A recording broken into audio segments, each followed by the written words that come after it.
नमोऽस्तु सूर्याय सहस्ररश्मये सहस्रशाखान्वितसम्भवात्मने सहस्रयोगोद्भवभावभागिने सहस्रसङ्ख्यायुगधारिणे नमः।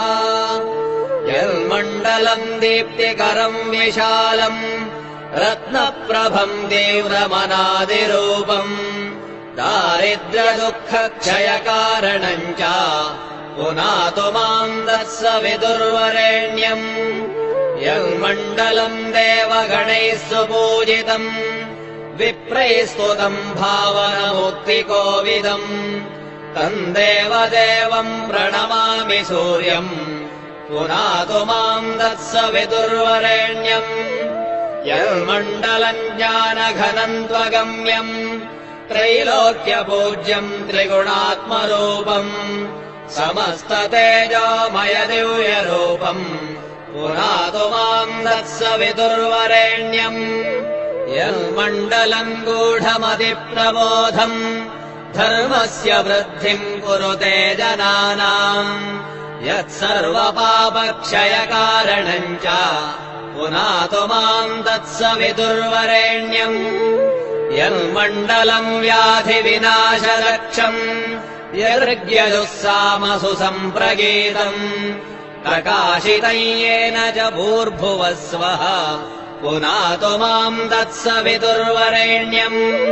यन्मण्डलम् वेदविदो वदन्ति गायन्ति यच्चारणसिद्धसङ्घाः यद्योगिनो योगजुषाम् च सङ्घाः पुनातु माम् तत्सवितुर्वरेण्यम्।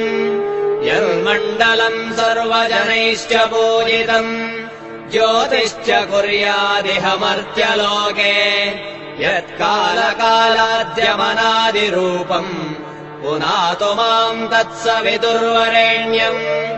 यन्मण्डलम् विष्णुचतुर्मुखाख्यम् यदक्षरम् पापहरम् जनानाम् यत्कालकल्पक्षयकारणम् च पुनातु माम् तत्सवितुर्वरेण्यम्। यन्मण्डलम् विश्वसृजम् प्रसिद्धम् उत्पत्तिदक्षप्रलयप्रगल्भम् यस्मिन् जगत्संहरतेऽखिलम् च पुनातु माम् तत्सवितुर्वरेण्यम्। यन्मण्डलम् सर्वगतस्य विष्णोः आत्मा परम् धाम विशुद्धतत्त्वम् सूक्ष्मान्तरैर्योगपथानुगम्यम् पुनातु माम् तत्सवितुर्वरेण्यम्।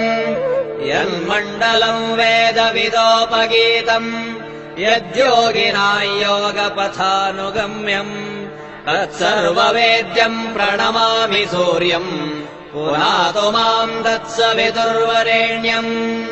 सूर्यमण्डलसुस्तोत्रम् यः पठेत् सततम् नरः सर्वपापविशुद्धात्मा सूर्यलोके महीयते।